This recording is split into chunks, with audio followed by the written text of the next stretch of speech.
This is the Kitchen Sink WP Podcast, episode 344. I program my own computer. We have a server crash. 404 error. Page not found. Links aren't working. System is crashing. System is crashing. System is crashing. Your old HTML website. Barely alive. We have the technology. We have WordPress. A new website. Better than it was before. Better. Stronger. Faster.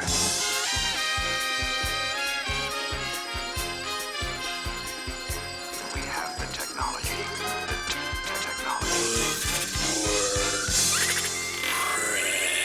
Why, hello everybody. This is Adam Silver, the host of the Kitchen Sink WP Podcast. Thanks for being here. Let's get started. All right, upcoming events. WordCamp Rochester, New York, October 3rd, a single day virtual camp, of course, and nothing else that weekend that I saw out there to share. So, moving on to segment one, in the news, a couple things to talk about here. iThemes put together a list of vulnerability Roundup number 2. I'll put a link in the show notes. It's over on their web page.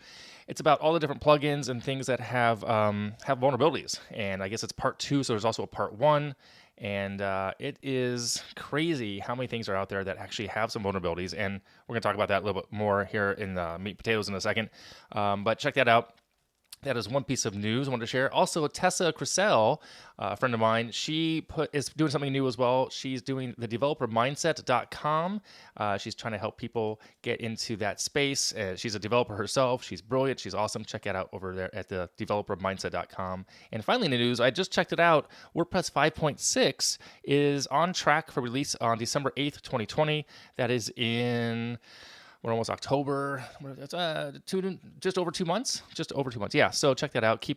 Just keep your core files up to date. That's all I want to say. I've had experience recently, so there is that. And if you want to help, you can always go to the track tickets and see about helping and contributing and getting props for being part of that. I looked, and there's no low-hanging fruit that I am qualified or that I have the skills to do yet. I keep looking to see how can I help? Where can I get props? One of these days, I'm going to get it. So that's why I checked it out, and I want to share with you as well. So 5.6 due December 8th. All right, moving on to the meat potatoes. But first, this week's sponsor is Restricted Content Pro. So Restricted Content Pro is a full-featured, super powerful membership solution for WordPress. Now, if you're a business owner like myself and you offer informational products and or services, you can now easily put that information or the service in a protected membership-only area on your website.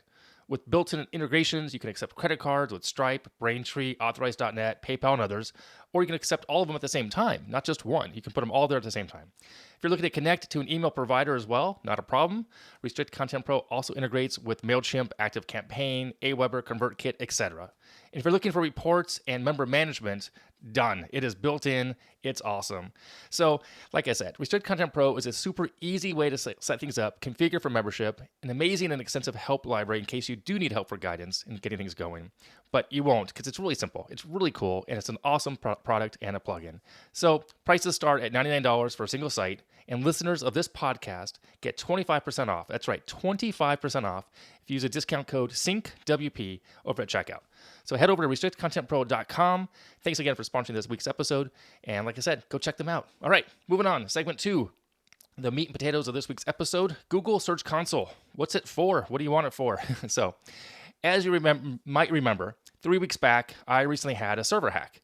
And in that experience, I found out a few of the sites were, quote, red screened, which means that if someone went to one of those sites in Chrome, it was reported back in a big, huge red screen, alert, don't go forward, this site is bad. Okay.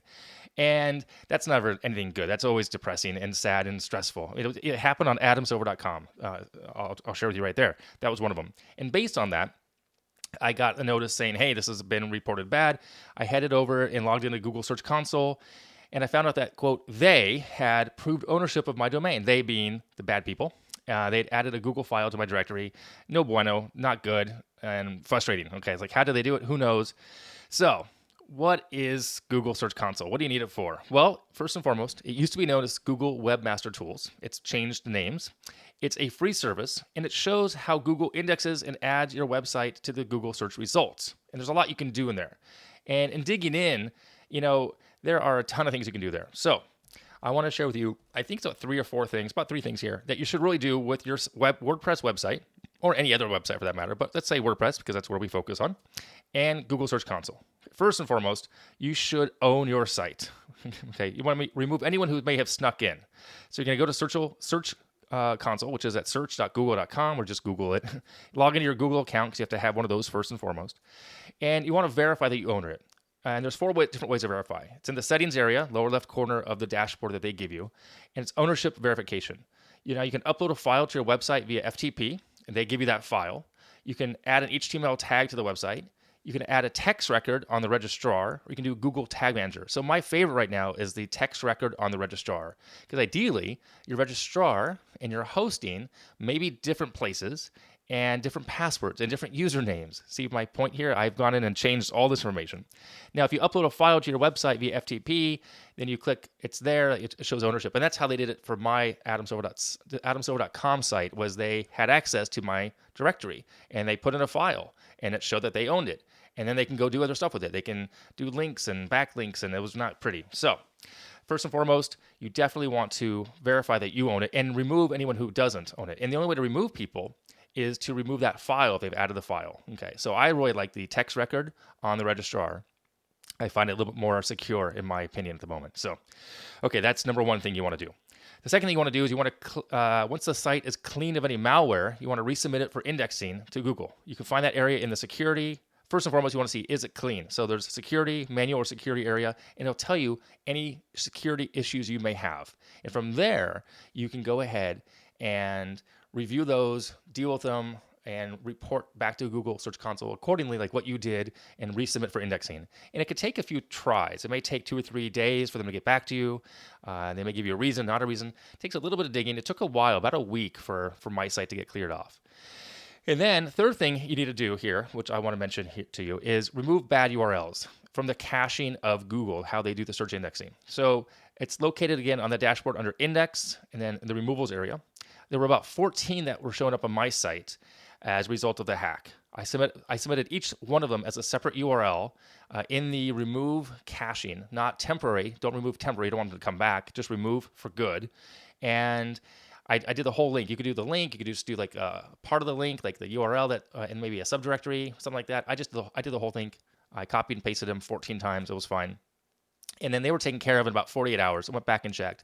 And now I've been going back every week to making sure I am the only owner on about half a dozen sites that I have access to and I own or manage, just to make sure that nothing has snuck in.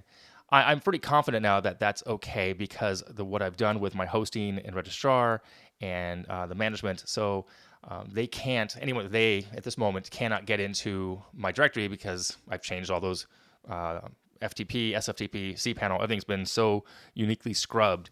I'm feeling pretty good now. Not like perfect. I mean, nothing's perfect. Somebody really wants in, they're going to get in, I guess. But maybe an inside job. I don't know. But nonetheless, so remove the bad URLs, the caching.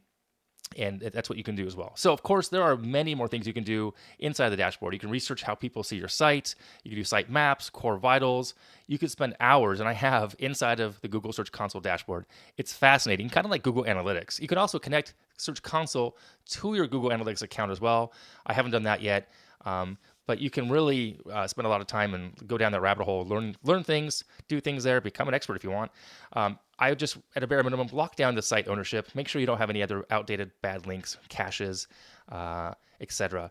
And trust me, because it's a pain. I've spent 3 weeks working on this. I'm almost done. So there you go. So I hope that's helpful. If you have experience or anything you want to share with the Google Search Console, by all means, let me know. I'll share it here as well. And that is my topic this week. All right, moving on to tip and tool of the week. This week's tool, I guess it's a website. Actually, it's on the same area here. WPScan WordPress Vulnerability Database. It's over at WPVULNDB.com. I'll put a link in the show notes. This is an ongoing database. You can sign up for email alerts, submit a vulnerability, try the API. I think there's a way to, can you pay for this? I'm not sure. It looks like it's just completely free. Oh, it's sponsored by Automatic. I didn't realize that until right now. But yeah, so it gives you the latest vulnerabilities. So, and I'm sure these are after the fact, in theory, that they've been reported to the appropriate parties so they can be fixed, etc. So it's not like they're going to put something up there like today before it gets patched, ideally. So check that out. And it says right now on the top of the page, it says cataloging 21,786 WordPress core vulnerabilities, plugins, and themes. So check that out. Okay. And that is it for this week. Yeah, I'm going to wrap it up here. If you have any questions, go ahead, send it in via email adam@kitchensinkwp.com, or use the speak pipe function on the website. If you want to support the show, become a Patreon. That'd be great. You could buy me a coffee. All that is on a form on the website. You can also sponsor the show, just like, Restrict Content Pro did this week. So if you want to be with them, you should. There's a form there as well. Thanks for listening. See you next week. Now go out and do some awesome things with WordPress. All right. Bye-bye.